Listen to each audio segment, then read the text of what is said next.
Rasulullah sallallahu alaihi wasallam mengatakan la yadkhulu ahadukumul jannah bi amalih. Nggak ada yang masuk surga dengan amalannya. Para ulama menjelaskan maksudnya amalan itu hanya sebab. Jadi bukan karena antum beramal tahu-tahu masuk surga, itu hanya sebab. Yang memasukkan surga adalah rahmat Allah Azza wa Jalla. Sehingga Rasulullah sallallahu alaihi wasallam ditanya, "Ya Rasulullah, hatta anta, sampai engkau pun tidak akan masuk surga dengan amalanmu." Akhirnya sebagai ganti amalannya langsung dikasih surga. Kata Nabi alaihi salatu wasallam, "Hatta ana, sampai aku pun tidak akan masuk surga dengan amalanku.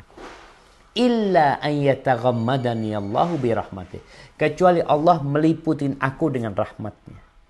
Di sini jamaah, ketika kita beramal, satu hal yang perlu ada pada diri kita.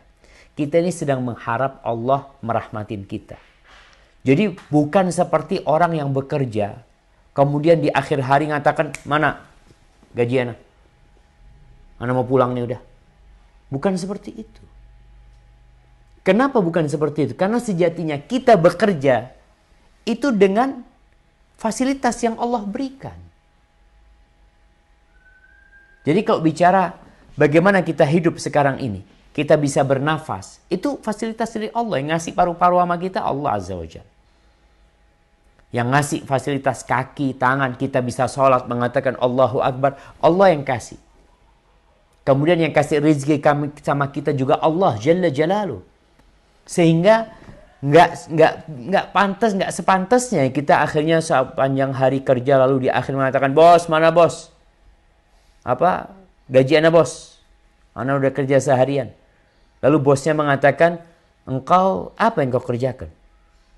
Baik, kau dapat semua itu, kau bisa bekerja mendapatkan hasil.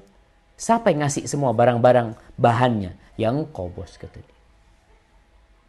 Itu aja kita malu mau nagih seperti itu. Apalagi kita udah kasih fasilitas mobil ya, kasih rumah, kasih ini semuanya. Makanya disebutkan bahwasanya nggak ada yang masuk surga dengan amalannya. Kita bisa beramal itu karena taufik min Allah Azza wa Jal. Yang membuat kita bisa baca Quran juga Allah. Yang membuat kita bisa sholat juga Allah Azza wa Jal. Sehingga yang diperlukan adalah rahmat Allah Azza wa Jal. Bagaimana sekarang kita mengharapkan rahmat Allah Azza wa Jal? Maka dengan cara kita takut dengan adab Allah dan berharap Allah baik sama kita.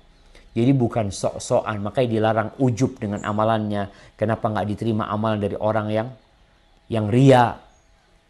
Dan setiap sholat kita mengatakan Rabbil firli warhamni, Allahumma rahmataka arju fakilni ila nafsi tarfata ain.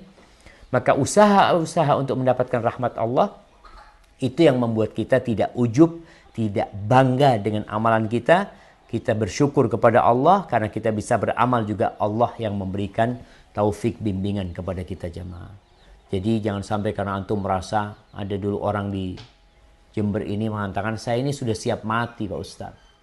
Saya sudah 27 kali haji, jadi mau mati pun siap sudah." Dia merasa amalannya itulah yang akan memasukkan dia ke surga. Padahal yang diperlukan adalah rahmat Allah Azza wa Jalla.